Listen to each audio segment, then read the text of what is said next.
9 9 10 10 12 12 चूड़ियां हैं, और जब पुरुषों ने हाथ खड़े करे तो उनके हाथ में एक भी चूड़ी नहीं है। इसका मतलब क्या है? चूड़ियां किस चीज का प्रतीक है? मुहावरा पढ़ा है ना स्कूल में। हमारे बीच दिल्ली से चल करके टीम आई है आप लोगों के मन की शांति के लिए। हम संघ से हमारे आचार्य आदरणीय नीलम बौद्ध जी को मैं सादर आमंत्रित करता हूँ मंच में वे आए और हमारे उपस्थित माता बहनों भाइयों को उचित रूप से मार्गदर्शन करें। परम आदरणीय आचार्य नीलम बौद्ध जी। जय भीम।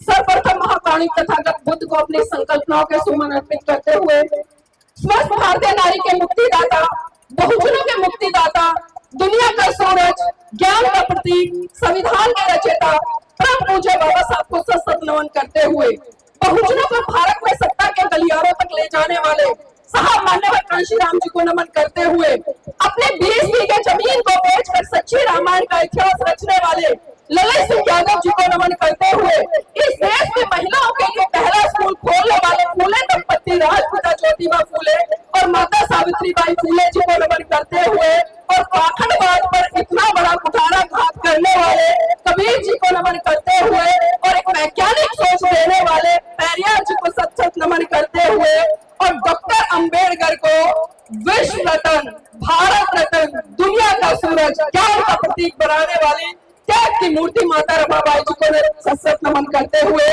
और आज अंबेडकर युवा शिक्षा समिति की तरफ से जो एक कार्यक्रम किया गया है, तो सबसे पहले मैं सभी युवाओं को तहे दिल से बहुत बहुत साधुवाद देती हूँ, धन्यवाद देती हूँ इस कमेटी को, क्योंकि उन्होंने एक बीड़ा उठाया है कि आज उस महामानव की जयंती छत्तीसगढ़ की इस धरती पर मनाई जा रही है, जिस महामानव ने इस देश के लोगों के लिए आजादी के द्वार खोल दिए। आज आपके यहाँ पर बाबा साहब की मूर्ति का अनावरण किया गया है। मूर्ति का अनावरण कोई छोटी बात नहीं है, क्योंकि मूर्तियां किसकी लगती है, बहुत बड़ा सवाल है। तमाम तरह की मूर्तियां आपने देखी होंगी, लेकिन आज यहाँ पर बाबा साहब की मूर्ति लगाई गई तो उसके पीछे कोई ना कोई कारण रहा होगा। हमने जोर जोर से जय भीम के नारे लगाए। जय भीम कोई नाम नहीं है, जय भीम एक क्रांति है, एक ज्वाला है, एक सिद्धांत है, एक आंदोलन है। लेकिन ये वो आंदोलन नहीं है जिसको हमने डंडों तक सीमित कर दिया, रोड तक सीमित कर दिया, चीखने चिल्लाने तक सीमित कर दिया, नीले पटके पहनने तक सीमित कर दिया, नीले गुलाल उड़ाने तक सीमित कर दिया, बल्कि बाबा साहब ने उस आंदोलन की बात की, क्योंकि जब तक आप वैचारिक क्रांति नहीं करोगे आपके सारे आंदोलन फेल होंगे। और उसका जीता जागता कारण है क्योंकि आजादी के 77 साल बीत चुके, आज भी कहीं ना कहीं इस भारत देश में हम देखते हैं कि जाति के आधार पर आए दिन अत्याचार शोषण होते हैं। तो इसमें कमी किसकी है? हम दूसरे लोगों पर लगातार ठीकरा फोड़ते आते हैं कि अरे उन लोगों ने अत्याचार कर दिया, उन्होंने कर दिया।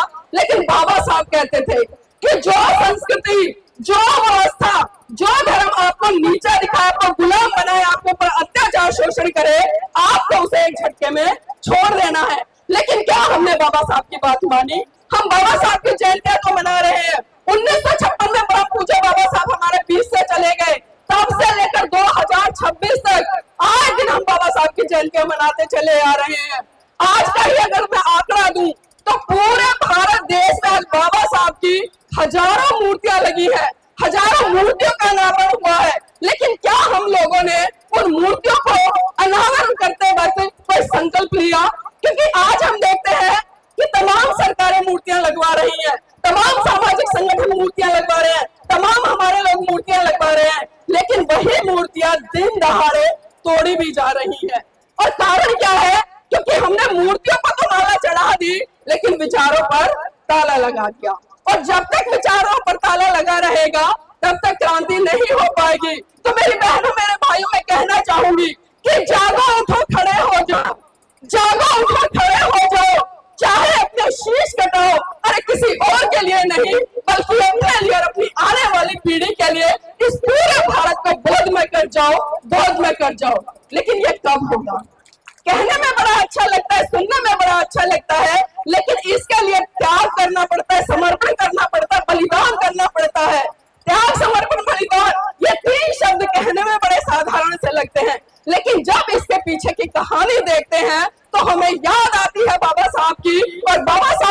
कहानियों की। बात उस समय की है जब परम पूज्य बाबा साहब बम्बई हाई कोर्ट में प्रैक्टिस कर रहे थे। अचानक बाबा साहब के साथ पास खबर पहुंची कि साहब, आपका बेटा राज रतन बहुत बुरी तरह से बीमार है और अपने जीवन की अंतिम सांसें ले रहा है।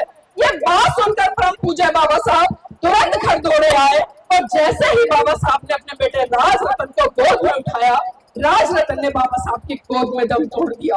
ये मंजर देखकर माता रमाबाई बिलक बिलक कर रोने लगी और साहब का कॉलर पकड़कर कहने लगी कि साहब, साहब बस कीजिए साहब, बस कीजिए। आपकी समाज सेवा के भूत ने एक एक करके मेरा पूरा परिवार उजाड़ दिया। साहब बस कीजिए। तो बाबा साहब कहते कि रमा चुप हो जा, रमा चुप हो जा। तू तो रो भी सकती है, लेकिन मेरी तो आंखों के आंसू ही सूख चुके हैं, क्योंकि प्रतिदिन मैं अपने समाज के हजारों बच्चों को मरते हुए देखता हूँ। रमा चुप हो जा। तो माता रमाबाई फिर कहती है कि साहब, साहब मैं आज फिर चुप हो जाऊंगी, साहब मैं आज फिर चुप हो जाऊंगी। लेकिन आप मुझे एक बात बता दीजिए कि जब जब आप अपने बेटे राज रतन को गोद में खिलाया करते थे तो बड़े हर्षोल्लास के साथ कहा करते थे कि रमा, रमा मेरा बेटा राज रतन बड़ा होकर एक दिन इस देश पर राज करेगा। तो साहब, आज राज रतन तो इस दुनिया में रहा नहीं। अब मुझे ये बता दीजिए कि बड़ा होकर अब इस देश पर राज कौन करेगा। तो मेरी बहनों, बाबा साहब राज रतन के पार्थिव शरीर पर हाथ रखकर कसम खाते हैं और कहते हैं कि रमा, रमा मैं भारत देश में एक दिन ऐसा काम करके जाऊंगा कि भारत की हर रमा की कोख से जन्म लेने वाला राज रतन इस देश पर राज करेगा, इस देश पर राज करेगा। और वो राज परम पूज्य बाबा साहब हमें संविधान के अंदर देकर गए। एक वोट देने तक से लेकर एक शासक बनने तक का अधिकार, एक चपरासी से लेकर एक राष्ट्रपति बनने तक का अधिकार। लेकिन विडंबना है कि इस बहुजन समाज ने ना तो अपने वोट की वैल्यू को समझा और ना ही उस ताकत को समझा। मुझे याद आती है साहब माननीय कांशीराम जी की, वो एक बात कहा करते थे कि जितनी सुरक्षा हम अपने घर की बहन बेटियों की करते हैं ना, अगर इतनी सुरक्षा इस बहुजन समाज ने अपने वोट की करनी शुरू कर दी ना, तो वो दिन दूर नहीं होगा जब अब इस देश के हुक्मरान भी होंगे और भारत के हर गली, हर कूचे, हर बस्ती से सिर्फ एक ही आवाज आएगी कि ले अंत मन दीप भव, ले अंत मन दीप भव। मूल मंत्र बने स्वामी के स्वामी, गूंज उठे हर बस्ती से बुद्धं शरणं गच्छामि, धम्मं शरणं गच्छामि, संघं शरणं गच्छामि।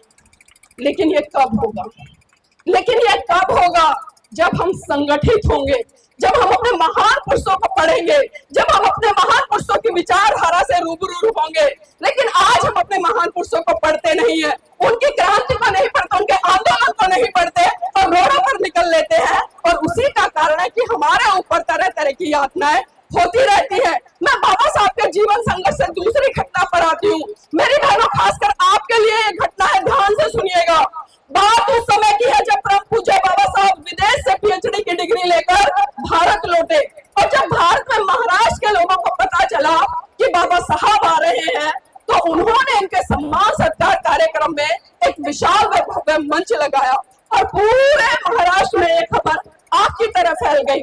जब ये बात माता रमाबाई को पता चली कि अरे मेरे साहब आ रहे हैं, उनका सम्मान सत्कार होगा, लाखों की भीड़ होगी, तो क्यों ना मैं भी उस पल को, उस क्षण को अपनी आंखों से देखूं जब मेरे साहब का सम्मान सत्कार हो रहा हो। मेरी बहनों, आपको जानकर आश्चर्य होगा कि माता रमाबाई के पास में एक भी ऐसी साड़ी नहीं थी जिसको पहनकर वो बाबा साहब के सम्मान सत्कार कार्यक्रम में जा सके। तभी माता रमाबाई को याद आया कि एक बार साहू जी महाराज ने बाबा साहब को सम्मान स्वरूप एक पगड़ी भेंट की थी। माता रमाबाई ने ट्रंक में से वो पगड़ी निकाली और अपनी फटी हुई साड़ी पर उस पगड़ी को लपेटकर वो बाबा साहब के सम्मान सत्कार कार्यक्रम में पहुंच गई। एक सवाल खड़ा होता है अभी यहाँ पर, आप खुद बताइए कि जब किसी महिला के पति का सम्मान सत्कार हो रहा हो तो उस महिला को कहाँ होना चाहिए? कहाँ होना चाहिए? कहाँ पे होना चाहिए? महिलाएं बताएं, कहाँ पर होना चाहिए? किसी को नहीं पता। मंच पर कुछ महिलाएं बैठी हैं, उनसे ही जान लेती हूँ। जब किसी के पति का सम्मान सत्कार हो रहा हो तो उस महिला को कहाँ होना चाहिए? अपने पति के साथ में, ताली बजा दीजिए। तो उस महिला को अपने पति के साथ में होना चाहिए। लेकिन आप सबको जानकर आश्चर्य होगा कि माता रमाबाई न तो मंच पर थी और न ही मंच के सामने जो कुर्सियां बिछी थी ना, दूर दूर तक पहली लाइन, दूसरी लाइन, तीसरी लाइन कहीं नहीं दिखाई दे रही थी। बाबा साहब भी भाषण दे रहे थे, टकटकी लगाकर भीड़ में निहार रहे थे कि अरे लाखों का जनसैलाब उमड़ा है, कहीं तो मुझे मेरी रामू दिखाई दे। लेकिन रामू कहीं दिखाई नहीं दे रही थी। और जैसे जैसे बाबा साहब का भाषण अंतिम दौर की तरफ जा रहा था तो बाबा साहब की नजर अचानक से भीड़ के पीछे एक पेड़ था, उस पेड़ के पीछे एक महिला चुपके से निहार रही थी, वहां पड़ी। बाबा साहब बिना कुछ कहे समझ गए कि भीड़ के पीछे जो पेड़ है और उस पेड़ के पीछे जो महिला चुपके से निहार रही है ना, वो कोई और नहीं बल्कि वो मेरी रामू है। और बाबा साहब ये भी जानते थे कि वो मंच पर क्यों नहीं आई। आप खुद सोचिए कि जिस महिला का पति सूट बूट में हो, कोट पैंट में हो और वो महिला फटे हालात में हो तो समाज उस पर कैसे हंसेगा, आप अच्छे से जानते हैं। तो जैसे ही बाबा साहब का भाषण खत्म हुआ, बाबा साहब भीड़ को चीरते हुए सीधे माता रमाबाई के पास पहुंचे और माता रमाबाई का हाथ पकड़कर बोले कि रमा मुझे माफ करना, रमा मुझे माफ करना।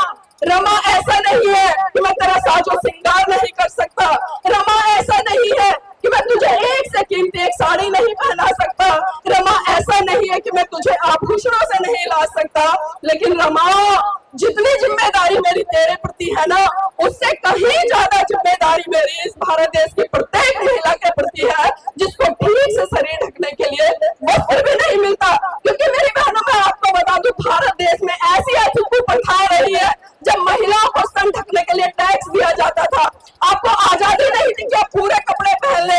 तो सोचिए, जिस माता रमाबाई ने पूरे जीवन में कभी कोई सुंदर कीमती साड़ी नहीं पहनी और उसी माता रमाबाई के त्याग, समर्पण, बलिदान के कारण आज इस भारत देश की महिलाएं और खासकर बहुजन समाज की महिलाएं 100 रुपए से लेकर 1 लाख रुपए तक की साड़ियां पहन रही है। तो मैं नतमस्तक करती हूँ ऐसी माता रमाबाई को और मैं चाहती हूँ, उम्मीद करती हूँ बहुजन समाज की बहन बेटियों से, जिस दिन आपने माता रमाबाई के जीवन संघर्ष का अगर 10% भी जीना शुरू कर दिया ना, तो आज मैं छत्तीसगढ़ की इस धरती पर पूरे विश्वास के साथ में कह रही हूँ कि इस भारत देश में एक नहीं बल्कि हजारों अम्बेडकर पैदा हो जाएंगे।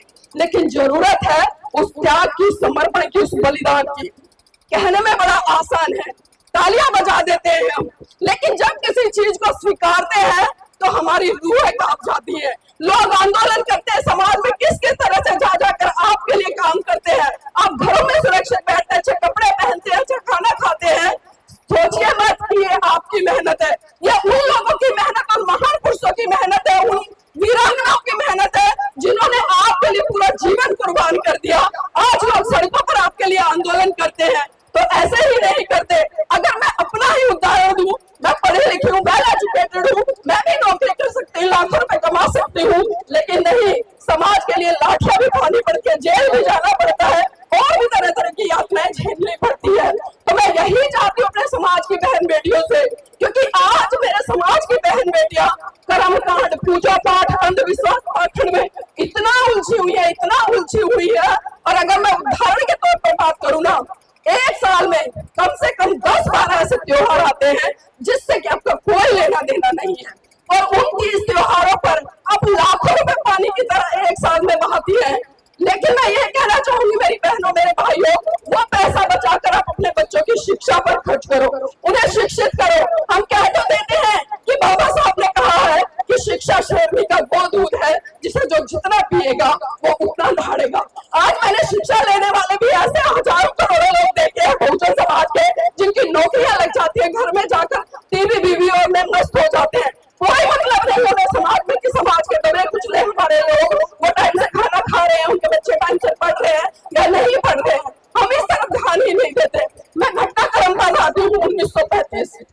परम पूज्य बाबा साहब ने 1935 में ऐबा की धरती से घोषणा की कि मैं हिंदू धर्म में पैदा हुआ, ये मेरे बस की बात नहीं थी, लेकिन मैं हिंदू धर्म में मरूंगा नहीं। और फिर ठीक 21 साल बाद 14 अक्टूबर सन 1956 पे नागपुर की धरती पर लाखों अनुयायियों के साथ में परम पूज्य बाबा साहब बौद्ध धर्म की दीक्षा लेते हैं और फिर 6 दिसंबर 1956 को जब बाबा साहब का परिनिर्वाण होता है तब लाखों लोग बाबा साहब की चिता पर हाथ रखकर संकल्प लेते हैं और बौद्ध धर्म ग्रहण करते हैं। लेकिन आज हम देख रहे हैं कि भारत में जो आपकी विरासत है, आपकी संस्कृति है, आपका धर्म है, वो ही जूझ रहा है। हम अक्सर देखते हैं कि जब हमारे देश के प्रधानमंत्री जी विदेश जाते हैं तो बड़े गर्व से कहते हैं कि मैं बुद्ध की धरती भारत से आया हूँ। लेकिन उसी बुद्ध की धरती भारत में क्या हो रहा है मुझे बताने की जरूरत नहीं है। महाबोधि महाविहार आंदोलन कब से चल रहा है? अगर इतने ही ये हमारे महान पुरुषों का सम्मान करते, महाप्राणी तथागत बुद्ध का सम्मान करते, उस विरासत का सम्मान करते, उस संस्कृति का सम्मान करते, तो 1 मिनट में कब्जा छोड़ देते। लेकिन वो अच्छे से जानते हैं कि जब जब वो विदेश जाते हैं तो उनकी पहचान किसी अन्य संस्कृति के देवी देवताओं से नहीं होती, बल्कि उनकी पहचान विश्व के धरोहर, करुणा, मैत्री, भाईचारा का संदेश देने वाले प्रथम मनोवैज्ञानिक महाकाल तथागत बुद्ध से होती है। क्योंकि बुद्ध ने साफ साफ कहा है कि अपना दीपो भव, अपना दीपक स्वयं बनो। लेकिन हम कैसे अपना दीपक स्वयं बनेंगे? हम तो दूसरों पर हो रहे हैं। उसने कहा हमने मान लिया, उन्होंने बताया हमने मान लिया। एक छोटा सा उदाहरण देती हूँ। अभी 2-3 साल पहले अयोध्या में एक विशाल भव्य मंदिर बना जिसमें कि श्री राम जी की मूर्ति रखी गई, उसमें प्राण प्रतिष्ठा डाली गई। हमने सवाल किया क्या किसी पत्थर में प्राण डाले जा सकते हैं? कैसे उसकी प्राण प्रतिष्ठा की जाती है? लेकिन जैसे ही कोरोना पीरियड आया आप सबने देखा कि तमाम मंदिरों पर ताले ठुक गए, तमाम गिरजाघरों पे ताले ठुक गए, तमाम मस्जिदें बंद हो गई, तमाम चर्च बंद हो गए और खुले नजर आए तो क्या? अस्पताल। जब हम विज्ञान की तरफ भाग रहे हैं, हम डॉक्टर की तरफ भाग रहे हैं, लेकिन हमारी बुद्धि में इतना जंग लग चुका है, इतना जंग लग चुका है कि लोग बताते भी हैं लेकिन आप उसे जानना ही नहीं चाहते। क्योंकि मानने की प्रवृत्ति में हम लोग इतना विलीन हो गए हैं। और भगवान बुद्ध साफ साफ कहते हैं कि आप किसी भी बात को इसलिए मत मानो कि मैं कह रहा हूँ, किसी भी बात को इसलिए मत मानो कि वो बड़े बड़े धर्म ग्रंथों में लिखी है, किसी भी बात को इसलिए मत मानो कि उसे बहुत बड़ा जनसमूह कह रहा है, किसी भी बात को इसलिए मत मानो कि एक बहुत बड़ा समूह उसके समर्थन में है। आप उस बात को तब मानो जब आप उसको अपनी कसौटी, अपने तर्क की कसौटी पर खरा उतार लो और आपको लगे कि वो आपका भला कर सकती है, समाज का भला कर सकती है, देश का भला कर सकती है, तभी आप उस बात को मानो, अन्यथा तो उस बात को वही का वही छोड़ दो। अब मैं अपनी बहनों पर आ जाती हूँ। मैं आप सबसे जानना चाहती हूँ कितनी महिलाएं ऐसी हैं जो करवा चौथ का व्रत करती हैं? ईमानदारी साथ खड़े करना। कितनी महिलाएं करवा चौथ का व्रत करती हैं? हजारों महिलाएं बैठी है यहाँ पर, दूर दूर तक मेरी नजर जा रही है, एक भी नहीं करते। ईमानदारी से कह रहे हो, ताली बजा लो फिर अपने लिए। अगर नहीं करती हो तो ताली बजा लीजिए जोरदार। अब मैं पुरुषों से पूछ लेती हूँ, क्या जितनी महिलाएं बैठी है, क्योंकि कोई ना कोई आपके घर से जरूर होगी, क्या ये सच बोल रही है? ईमानदारी से बताना, झूठ बोल रही है? अब बताइए, आप भगवान बुद्ध के सीलों को तोड़ रहे हैं। मतलब मूसा बाधा बेरमणि सिक्खा पदम समाधामी। एक तरफ हम कहते हैं कि हम झूठ बोलने से विरक्त रहने की शिक्षा ग्रहण करते हैं और हम साफ साफ झूठ बोल रहे हैं। तो बताइए क्या हम ऐसे बाबा साहब के अनुयायी हैं? हम कह सकते हैं कि हम बाबा साहब के अनुयायी हैं, या हम कह सकते हैं कि हम अम्बेडकरवादी हैं?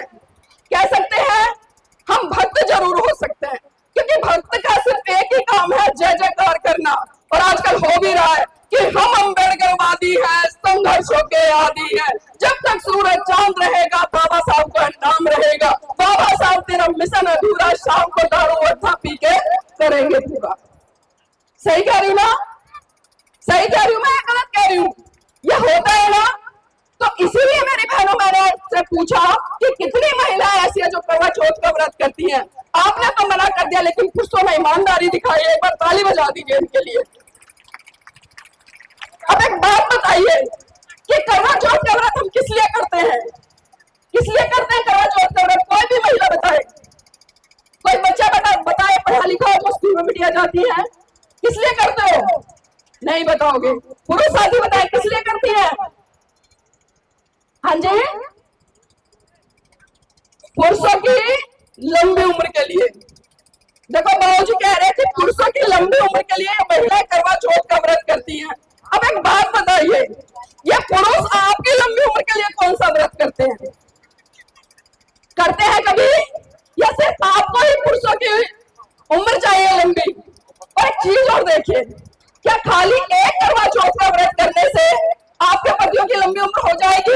आप 1 साल खत्म होता है, 1 साल कूपन रिचार्ज करा देते हैं, उम्र बढ़ जाएगी। ऐसा ही है ना। मैं आपको बताती हूँ, मेरी शादी को 20 साल हो गए, 19 साल का बेटा है। मेरे पति आदरणीय एडवोकेट जय प्रकाश जी आपके बीच में बैठे हैं। मैंने कभी इनके लिए कोई करवा चौथ का व्रत नहीं रखा। दब के खाती हूँ, खुल के खाती हूँ, शरीर है तो दहाड़ पा रही हूँ, सोचती हूँ तो आपके सामने दहाड़ पा रही हूँ, और ईमानदारी से कहती हूँ कभी खांसी जुकाम नहीं होता। मरने की तो बहुत दूर की बात है। जो लोग कहते हैं कि अगर पति के लिए करवा चौथ का व्रत नहीं करा तो पति लुढ़क जाएगा, मैं कहती हूँ कल लुढ़क रहा हूँ, आज लुढ़क जाए, मैं नहीं कर रही। भाई हम बराबरी की बात करते हैं ना बराबरी की। बाबा साहब ने संविधान में पहला ही अधिकार हमें क्या दिया? बराबरी का दिया ना।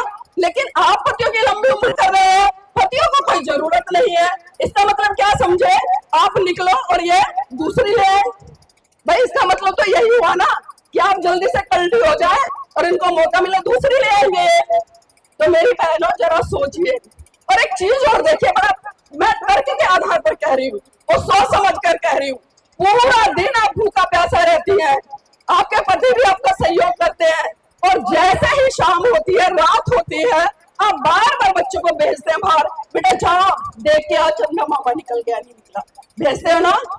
और आपके पति भी जैसे चांद निकलता है, सूट वूट पहन के, और आप भी अच्छे अच्छे सुंदर सुंदर साड़ियां पहन के, जेवर वेवर पहन के तैयार होकर छत पर चली जाती हैं। अब ये बताइए, जब कभी आपका बच्चा रोता है शाम के समय, मेरी मम्मी भी करती थी, मैं इसलिए कह रही हूँ, मुझे पता है, हम कई बार रोते तो मेरी मम्मी पता क्या कहती थी कि बेटा चुप हो जा, देख चंदा मामा निकल गया। क्या कहती थी कि बेटा चुप हो जा, देख चंदा मामा निकल गया। और आप भी ऐसे करते होंगे कि बेटा देख चंदा मामा निकल गया। अब चंदा मामा निकल गया तो एक बात बताइए, जब करवा चौथ जैसी रूढ़िवादी परंपराएं आती हैं, तो वो चंदा मामा आपके बच्चे का मामा हुआ, तो आपका क्या हुआ? क्या हुआ आपका? भाई। तो उसी भाई को आप छन्नी में पति के रूप में देखती है ना। तो ये कैसा करवा चौथ है? ये कैसे तीज त्योहार है? हम दिमाग नहीं लगाते, हम बिल्कुल दिमाग नहीं लगाते, बस करे आ रहे कि हमारी सास करती थी, सास से पूछो तो कहती हमारी सास करती थी। मतलब एक अंधा दूसरे अंधे के पीछे चला जा रहा है, कोई सवाल नहीं करता। आज तो आंख वाले चल रहे हैं, अंधा चले तो समझ में आता है। आज आप पढ़े लिखे हो, शिक्षित हो, स्कूल जाते हो, विज्ञान पढ़ते हो, सब कुछ पढ़ते हो। मेरी बहनों, अगर सही मायने में आपको अपने पतियों की लंबी उम्र चाहिए ना, तो मेरी एक बात मान लेना, जो भी दारू पिए उसकी दारू छुड़वा देना, जो सिगरेट पिए सिगरेट छुड़वा देना, गुटखा तंबाकू खाए वो छुड़वा देना, और ना छोड़े ना, एकदम रोड पे खड़े करके जूते चप्पल से पीट देना।